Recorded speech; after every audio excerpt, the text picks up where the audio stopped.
Welcome back to AntiFragile Living. It's July 13th, 2024.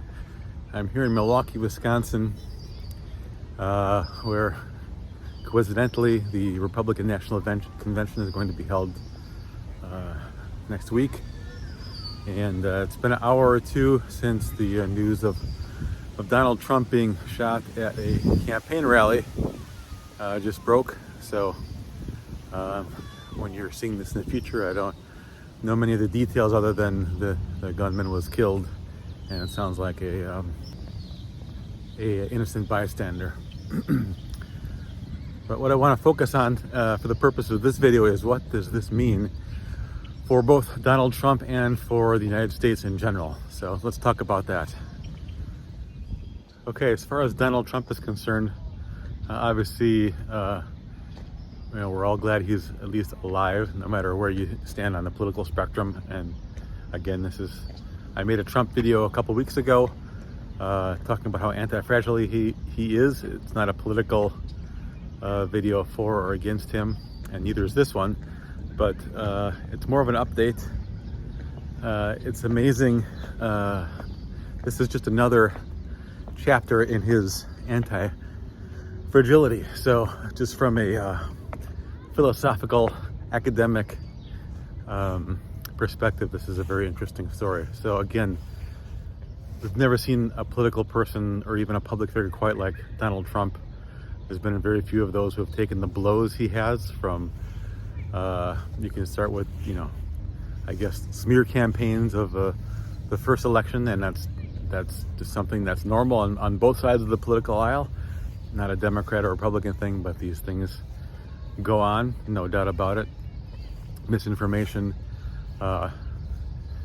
COVID happened during his presidency, and then you have things like even before he was elected, the leaks about his affairs with porn stars, and caught on microphones saying these sexual things and affairs that with different women that normally in past years would have gotten anybody kicked out of the race, or they would have resigned, and seemed to make him stronger. And then after his first term was ending, basically trying to, seemed like subvert democracy, and he talked about how the election was stolen, even though almost every state, every trial, even in Republican states, denied that, or he lost his legal arguments. It didn't matter. He seemed to be, his popularity might have dipped just a little bit, but it's come back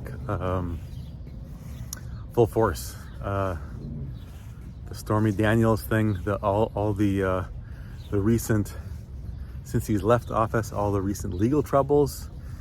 He's now a convicted felon.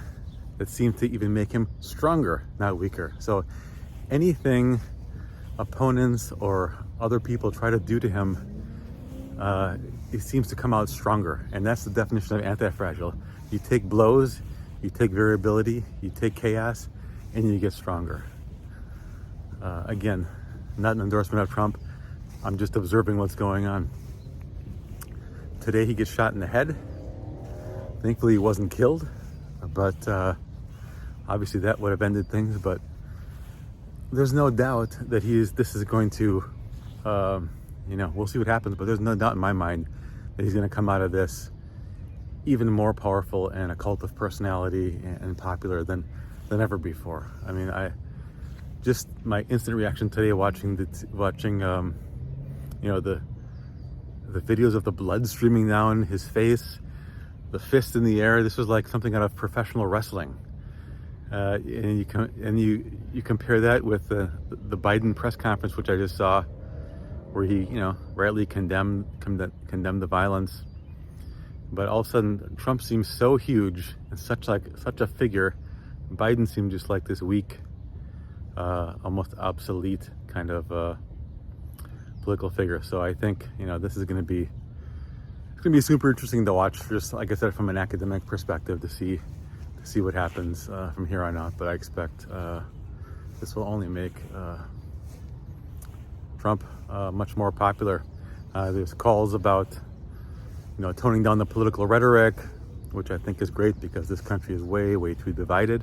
There's too many polarizing and crazy opinions on both sides. So if that happens, that's good. But that would even help. I think it's not going to hurt Trump. It's going to only help him. So I think the Republican base will be energized, and the fervor and the emotion behind Republicans and Trump will be even greater, and this will really take the air out of any kind of, Biden didn't have momentum before, but it's going to fizzle even more now.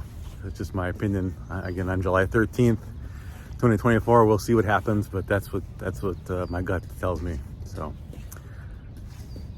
now the next question is, what does this mean for the United States? Will this make the country more fragile or anti-fragile in the long run? And that's harder for me to guess at this point. If it tones down the political divisiveness and the political rhetoric, I think could be a good thing in the long run. If we both sides say, hey, this is getting out of hand. What are we fighting so crazily about? Let's talk about what's good for the country. If that happens, that's a good thing. If things get even more violent, more out of control, obviously that would be a bad thing for this country. I think if Trump would have been killed today, this country would have blown up. There'd be rallies happening right now, and there could be violence in the streets instead of what you hear around me. Is just children playing tonight and birds chirping. It all seems peaceful, I think, because it was just a graze wound on his ear. But if he would have been assassinated, who knows what would have happened tonight or tomorrow and in the coming days, and at this convention coming up. It's going to be super interesting how that goes. We'll see. But again, it could go either way for the country. I don't know if this is going to be a rallying moment, a coming together moment, in which case might be a good thing in the long run for the United States, or it could tear us apart even more. But I think for Trump, it sounds funny to say, but getting shot in the head was a good thing. But having survived it, I think at least his political career, it's a good thing from an anti-fragile perspective. So let me know what you think in the comments. We'll see what happens. History will tell what happens. But again, this is not a political discussion. But what do you think? What's going to happen with Trump? What's going to happen in the United States? Super interested to hear your comments. If you like this video, please give it a like, and please consider subscribing. Thanks for watching, and I'll see you in the next video.